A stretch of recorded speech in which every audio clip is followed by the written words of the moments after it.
All right, today we're going to dive into one of the most complex and, honestly, most important systems in the world, China's massive bureaucratic hierarchy. See, if you really want to understand how power works in China today, you've got to understand the ranks. And to start, let's put a human face on this giant system. So, let me tell you about a guy named Shen Chenggang. He was a deputy police chief in a city called Bijie. You'd think that means he had some real authority, right? I mean, he was part of the system. But as he found out the hard way, in a hierarchy this rigid, there is always someone with more power. He ended up getting framed and thrown in prison for 2.5 years, all based on what he says were totally false confessions. And this is where it all comes down to. On one side, you've got Shen Chenggang, our deputy police chief. His rank? Section level. On the other side is Zhou Zhenkun, the city party secretary, who's a departmental level official. Now that might sound like just a couple of steps up the ladder, but in this system, that gap was everything. It was literally the difference between having power and being powerless. So how does something like this even happen? Well, Shen's story is basically a perfect case study in how power really works over there. He claims that the party secretary, Zhou Zhenkun, ordered him to release a criminal suspect. But Shen said no, he refused, pointing to the law. And that one act of defiance, well, that's what started his whole world crumbling down. To really get why Shen's refusal was so risky, you have to understand this concept of the local emperor. That's what a city party secretary like Zhou basically is. Within his city, his word is law. Because the Communist Party is above everything, the party secretary has final say over all of it. The courts, the prosecutors, even the police.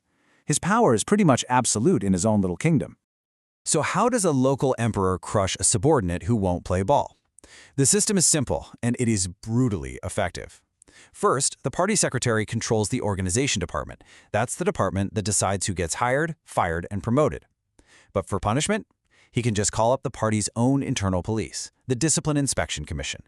They can investigate anyone, completely bypassing the normal police and courts, and just build a case, or in Shen's situation, invent one to take him out. Shen's story really shows you the stakes, right?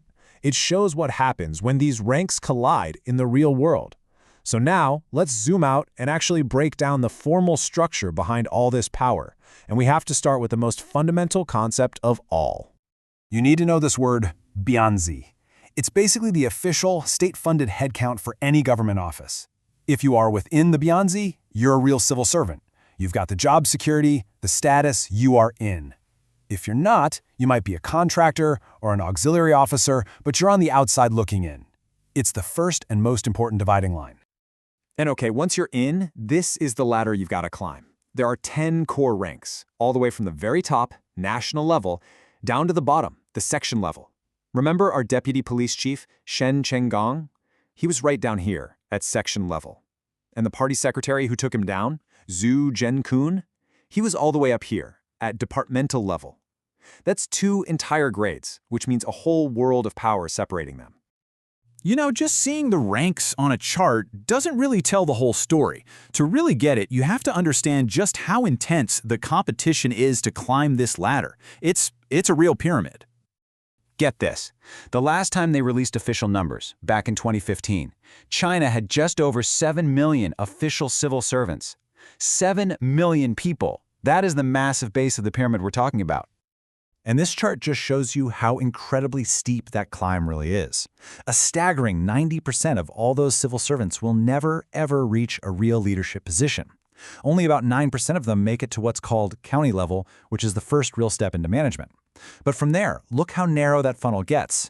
Just 0.5%, half of 1%, make it to the departmental level, the rank of that party secretary from our story. Let me put that in even crazier terms, because the odds are just wild. Imagine 10 young, ambitious civil servants all starting out together. Statistically, only one of them will ever make it to the county level. Now take 20 of those successful county level officials, and only one of them will ever get promoted to the departmental level. The competition is absolutely ferocious. So, what does a perfect career look like? Let's say you're a lucky child of the system. You've got powerful connections, perfect timing, everything going for you.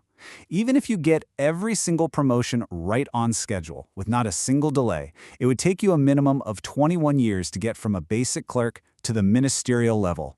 For almost everyone, that journey is just impossible. But here's the thing. It's not just about the formal ranks and the brutal competition. There's this whole other layer to the labyrinth.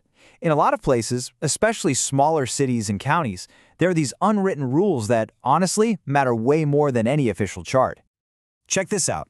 A PhD researcher named Feng Junqi's spent 2 years basically working undercover as a temp official in this rural place called Xinyoye County, and what he discovered was just mind-blowing. He found that the entire local government was essentially controlled by just 21 powerful families who were all connected to each other. His research laid out exactly how this family power works. Leadership jobs were passed down like family heirlooms. Those super important departments we talked about, the ones that control promotions and discipline, they were all staffed by members of these families. And they all intermarried, weaving this incredibly dense web of power. So if you were an outsider, no matter how talented or hardworking you were, you had almost no chance of ever breaking in. In a place like Xinye, it's not about what you know, it's about who you're related to.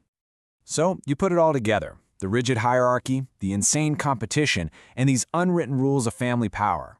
What is life actually like for the people inside this system? Well, this quote from an official pretty much hits the nail on the head. People often compare the Chinese bureaucracy to a castle or a besieged city. From the outside, everyone's desperate to get in because it looks like a place of stability and power. But once they're inside, a lot of them realize they've traded their freedom for a life in a gilded cage, and they start wishing they were back on the outside. And that leaves us with one last big question, doesn't it? In a system that's so defined by its structure, where your rank is everything, where a party secretary can crush a police chief, and where your family name can mean more than your talent, who really holds the power? Is it the individual official, or is it the labyrinth itself?